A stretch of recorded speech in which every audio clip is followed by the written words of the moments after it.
Welcome back. Professor Maurice French has an ongoing love affair with the Darling Downs and a new book out. He's with me now and we'll find out a little bit more about that new book. But Maurice, as I said in the intro, a real love affair with this city, lots of writings around it. What is it that you love about Toowoomba? Well, I'm really a stranger to Toowoomba. I'm originally from Tasmania. I came from regional Tasmania, so it's rather ironical that I'm writing about regional Queensland.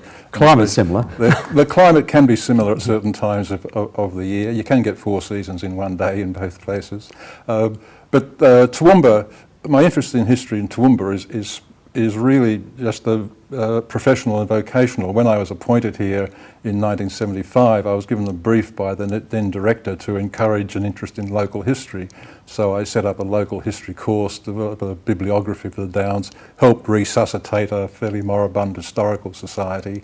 And then I decided to continue my research into the history of Toowoomba and the Darling Downs simply because it was convenient to do so rather than have to travel to Canberra, Melbourne or Sydney for sources. I could get most of them from here or Brisbane, sure, with an occasional side trip to Sydney. So it was, rather than research more esoteric topics, it was much more convenient and easy and eventually interesting to do Darling Downs and Toowoomba history. Sure.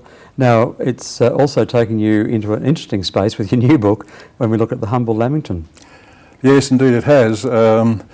For a few years I've been bogged down in writing a political biography which was getting me a bit depressed, and when I was asked by a local journalist to investigate the claim that Toowoomba was the birthplace of the Lamington, I sort of jumped at the opportunity as a bit of light relief, and what was initially intended to be a short piece, 500 words or so for the local paper, has turned into a 75,000 word book on the humble Lamington. All those words, just about a little lamb. Just about a little cake.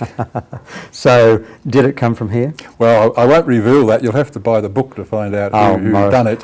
But there are 3 main contenders. There's Toowoomba, Ipswich, and a couple of places in Brisbane. I think I know an Ipswich City Councillor who would claim Ipswich. I certainly think you do, yes. Both the Mayor and a Councillor yes, are strong advocates of Ipswich as the birthplace, opposed by the local Toowoomba councillors, of course. Absolutely. But there is a reasonably strong claim for Old Government House, and one of the things that's is in the book, which I think is new to most people, is that there's an emerging claim from Brisbane Technical College, the cookery classes at Brisbane Technical College, and a chef or a cooking instructor called Amy Shower, who many older Queenslanders would recognise as the author of a cookery book used in Queensland schools in the first half of the 20th century, okay, basically.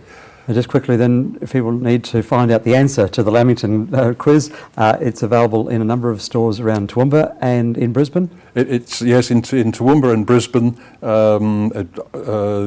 State Library bookshop in Brisbane and the Old Government House bookshop at the moment, and I'm twisting the arms of a few Ipswich bookshops. They better come good, haven't they? Show all's fair in love and war.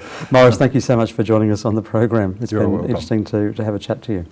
And don't forget, you can get your copy of Lamington. It is available now in bookstores around Toowoomba City and Brisbane, and we would expect in Ipswich City as well.